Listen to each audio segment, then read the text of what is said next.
Eto na mga SSS members, kakapasok lang. Anunsyo mula kay Pangulong Bongbong Marcos, 2,000 pesos monthly cash assistance ibibigay sa mga miyembro ng SSS. Yan ang ating pag-uusapan sa episode na ito.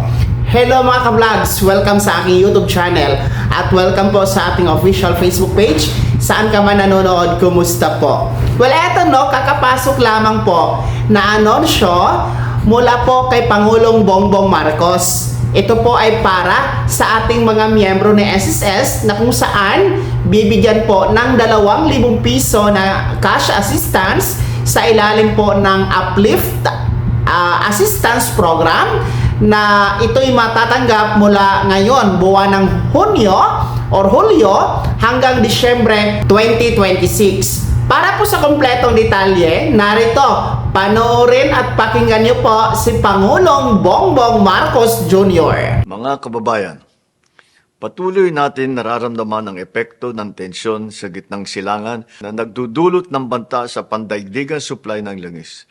Nakakaapekto ito sa ating ekonomiya at presyo ng mga bilihin. Kapag tumataas ang gastusin, mas bumibigat ang pasanin ng bawat pamilyang nagsisikap tugunan ang kanilang pangangailangan, lalo na ang mga Pilipinong nasa laylayan ng lipunan. Kaya naman, patuloy tayong kumikilos upang mapagaan ang kanilang pasanin. Sa ilalim ng Executive Order No. 110, inilunsad natin ang Unified Package for Livelihood, Industry, Food and Transport o yung Uplift upang maprotektahan ang kabuhayan ng mga Pilipino at mapanatiling matatag ang ating ekonomiya. Ngayong araw, pinalawak pa natin ang suportang ito sa pamamagitan ng Uplift Assistance. Sa ilalim ng programang ito, mabibigyan ng agarang tulong ang 7,5 milyong kabahayan o 37,500 na milyong Pilipino sa buong bansa. Pangungunahan ang programang ito ng DSWD, kasama ang iba pang mga ahensya ng pamahalaan. Makakatanggap ng isang beses na karagdagan tulong na hanggang 2,000 piso ang 3,5 milyong benepisyaryo ng Pantawid Pamilyang Pilipino Program o 4Ps at yung Walang Gutom Program. Palalawakin din natin ang ating suporta para sa 2,5 milyong mahihirap at yung malapit nang maging mahirap ng kabahayang natutukoy sa 2024 Community-Based Monitoring System o CBMS. Gayun din ang 1,5 milyong manggagawa at kanilang mga pamilya na may mababang kita na nakampirma sa talaan ng Social Security System. Sila ay makakatanggap ng 2,000 piso kada buwan simula ngayong Hulyo hanggang sa Disyembre. Layunin ng Uplift Assistance na mapangalagaan ang kakayahan ng mga pamilyang Pilipino na matustusan ang kanilang pang-araw-araw na pangangailangan. Kasabay nito, pinalawak natin ang saklaw na tulong upang mas maraming Pilipino ang makinabang sa programa.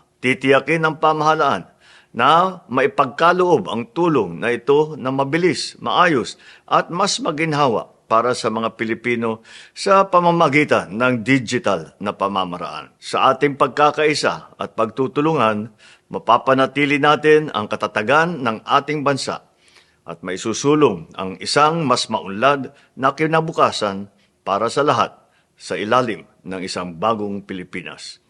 Maraming salamat po at magandang araw po. So ayan po mga ka-vlogs, no, inyo pong napakinggan, napanood si Pangulong Bongbong Marcos Jr. kung saan ay inanunsyo nga po itong Uplift Assistance Program, kung saan dahil nga po sa patuloy na gyera sa gitnang silangan, patuloy na krisis sa langis, patuloy na krisis sa ating ekonomiya, nagtataasan ang mga pangunahing bilihin.